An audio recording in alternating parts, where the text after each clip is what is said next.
அந்த குற்றவாளிகள் வந்து ஒரு மொப்பட்டையும் அங்கே விட்டு அவங்களோட அங்கே வந்த பைக்கையும் அங்கே வச்சு போயிருக்காங்க. அது திருட்டு பைக்குன்றாங்க. அதன் மூலமாக அதை கண்டுபிடிச்சிட்டாங்கன்னு வைங்களேன். ஆனால் எதுக்கு சுட்டு பிடிச்சாங்க? அதான் கேள்வி. அதை சுட்டு பிடிச்சது தான் கேள்வி. எதுக்கு சுட்டு பிடிக்கணுன்றது எனக்கு தெரியல.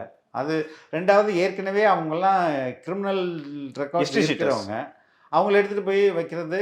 சோஃபார் இது வந்து இதுவரையும் எந்த சலசலப்பும் அதில் வரல. ஆனால் அதை நார்மலைஸ் பண்ணுறது இருக்குல்ல, அது கவர்மெண்ட் மேலே தப்பு இல்லை, காவல்துறை மேலே தப்பு இல்லை, ரவுடிங்க நடமாடுற இடத்துக்கு நீங்கள் எதுக்கு போனீங்கன்னு பண்ணுறதுக்குல, அதான் ரொம்ப அயோக்கியத்தனம். இல்லை, கேவலமான. Correct sir. இது தொடர்ந்து பார்த்தீங்கன்னா கரூர் சம்பவமாக இருந்தாலும் சரி, இது வந்து தொடர்ந்து விஜய் தான் தப்பு, இப்போ வந்து பொண்ணு மேலே தப்பு, இப்படி வந்து விக்டிமைஸ் பண்ணிக்கிட்டே இருக்காங்களே சார். ஐயோ, அதுதாங்க ரொம்ப கேவலமான ஒரு பாலிடிக்ஸ். அது எங்கே ஆரம்பிச்சதுன்னா, நம்ம அண்ணா யூனிவர்சிட்டி மேட்டரில் கூட நீங்கள் அண்ணா யூனிவர்சிட்டி மேட்டர், அதுக்கு முன்னாடி அந்த தண்ணி டேங்க்ல மலம் கலந்ததுலேருந்து நீங்கள் வந்து பார்த்தீங்கன்னா எல்லா இப்போ இந்த ஸ்ரீமதி இஷ்யூ கூட எல்லாத்தையுமே அவங்கள விக்டிமைஸ் பண்ணுறது. ஓகே, அப்போ அவன் பயந்துருவான்ல. ஆமாம். அப்போ அடுத்தடுத்தது இது மாதிரி பயந்துகிட்டே போனால் என்னத்துக்காகிறது? இது வந்து தன்னுடைய